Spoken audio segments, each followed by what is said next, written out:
ये 1990 PMT question है। Question कहता है planet is moving in an elliptical orbit around the sun. पहले तो समझिएगा इसका ऑर्बिट इलिप्टिकल है।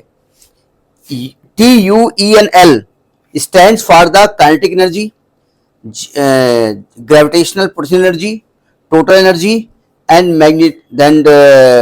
magnitude of angular momentum about the center of the force. Which of the following is correct? पहले लिख लिया जाए। T क्या कह रहा है? Kinetic energy, kinetic energy. और क्या दिया है? U दिया है ग्रेविटेशनल पोटेंशियल एनर्जी यानी पोटेंशियल एनर्जी, और E दिया है टोटल एनर्जी, E दिया है टोटल एनर्जी, और L दिया है एंगुलर मोमेंटम, L दिया है एंगुलर मोमेंटम। और जो आपका प्लैनेट है वो एक इलिप्टिकल ऑर्बिट में घूम रहा है। प्लैनेट इस तरीके से घूम रहा है और जो सन है इसके फोकस पे कहीं यहां रखा हुआ है ना। तो पहला पार्ट कह रहे हैं कि T इज कंजर्व्ड। T बोले तो काइनेटिक एनर्जी कंजर्व, ये कंजर्व रहेगी कि नहीं रहेगी ये देखना पड़ेगा। देखो पहली बात तो काइनेटिक एनर्जी का मतलब अब एक एक पार्ट देखना पड़ेगा कि भाई कोई चीज सही है गलत है क्या नहीं है ये देखना पड़ेगा ना। तो T इज कंजर्व का मतलब क्या होता है? काइनेटिक एनर्जी का फॉर्मूला जो होता है वो हाफ mv² होता है। यानी अगर उसकी वेलोसिटी कांस्टेंट रही हर जगह तो T कंजर्व रहेगा। लेकिन हमने पढ़ा है कि यहां और यहां पर हर जगह वेलोसिटी चेंज होती रहती है इसकी, बताया था ना हमने। क्योंकि वेलोसिटी चेंज हो रही है इसलिए T कंजर्व नहीं होगा, नो कंजर्वेशन ऑफ दिस। यानी ये पार्ट तो सही नहीं है, यानी पहला पार्ट आंसर गलत। सेकेंड पार्ट कह रहा है U is always positive. U positive है, U होता है पोटेंशियल एनर्जी। पोटेंशियल एनर्जी का फार्मूला क्या होता है? पोटेंशियल एनर्जी का फार्मूला क्या होता है? कुछ भी होता हो, सुनिए ध्यान से। पोटेंशियल एनर्जी का फार्मूला कुछ भी, हमें फार्मूले से कोई मतलब नहीं, मतलब समझने की कोशिश करिएगा। पोटेंशियल एनर्जी का मतलब होता है किसी भी बॉडी को अपनी स्टेट को या अपने स्टेट में रहने के लिए, अपनी पोजीशन मेंटेन रखने के लिए जो वर्क करना पड़ता है, ठीक है।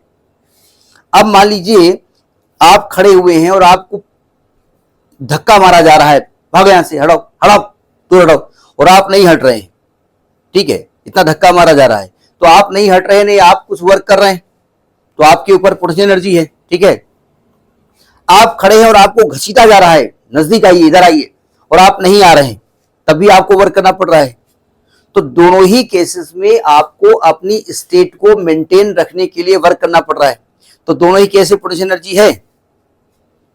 जहां पर फोर्स ऑफ रिपल्सन होता है वहां एनर्जी पॉजिटिव होती है क्योंकि वहां वर्क करना पड़ता है, और जहां फोर्स ऑफ अट्रैक्शन होता है वहां एनर्जी निगेटिव होती है।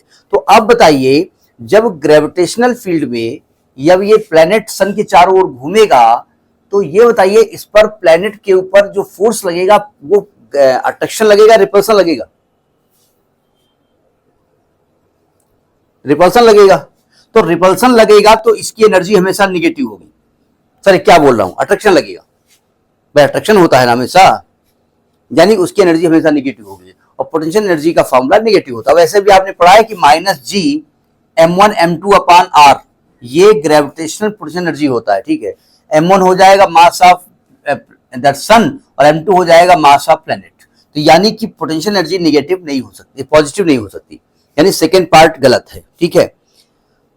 E इज ऑलवेज निगेटिव, जी हाँ।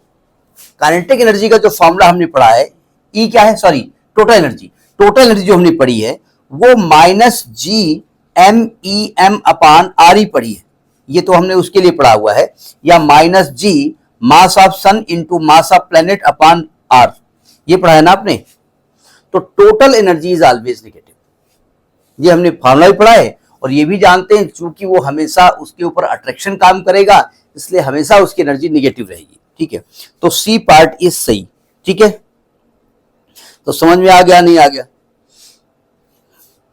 तो ये हाँ सी पार्ट इज सही।